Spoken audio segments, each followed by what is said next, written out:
അത് മറ്റുള്ളവർക്ക് അതൊരു ബുദ്ധിമുട്ട് വരണത് നമുക്കത് സങ്കടമാണ്. കാരണം ഒത്തിരി തിരക്കായിരുന്നു. ഇത്തവണ എനിക്ക് ഇത് ഭയങ്കര തിരക്ക്. കഴിഞ്ഞ തവണ ഇത്രയും ഉണ്ടായിരുന്നില്ല. പക്ഷേ ഒത്തിരി മീഡിയ ചിലരുടെ എത്ര വ്രതം എടുത്തിട്ടൊക്കെ വരുന്നതാണ് ഇടാനായിട്ട്. അപ്പോൾ കലം തട്ടി വീഴുക, അടുപ്പ് തട്ടി മറിയാന്നൊക്കെ പറഞ്ഞാൽ അത് നമ്മളുടെ ഈ പറഞ്ഞ പോലെ സെലിബ്രിറ്റീസ് കാരണമാണെന്ന് പറയുമ്പോൾ നമുക്കും അതൊരു വിഷമമുള്ള കാര്യമാണ്.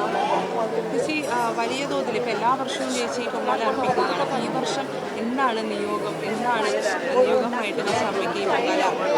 അങ്ങനെ ഞാനൊരു പ്രത്യേക ഒരു പ്രാർത്ഥന വെച്ചിട്ട് പൊങ്കാല ഇടാറില്ല. എല്ലാവർക്കും വേണ്ടി പ്രാർത്ഥിക്കും. വരാൻ പറ്റാതെ ഒരുപാട് പേര് ഇപ്പം ഉണ്ടല്ലോ, അവർക്കൊക്കെ വേണ്ടി പ്രാർത്ഥിച്ച് ഇനിയും ഇങ്ങനെ വരാൻ പറ്റണേ, പൊങ്കാല ഇടാൻ പറ്റണേ, അങ്ങനെയാണ് പ്രാർത്ഥിക്കാറുള്ളത്. ചേച്ചി എന്തായാലും നമുക്ക് കിട്ടിയ സ്ഥിതിക്ക് ഒരു പാട്ട് പാടാൻ എന്തായാലും വിടാൻ കഴിയില്ല. കാരണം മലയാളികളുടെ ഒരു പ്രിയ ഗായികയാണ്. അപ്പോൾ ഒരു 2 വരി. ദേവി അംബികേ മഹദർശനം തരൂ ജഗദംബേ, ഇന്നും ആറ്റുകാൽ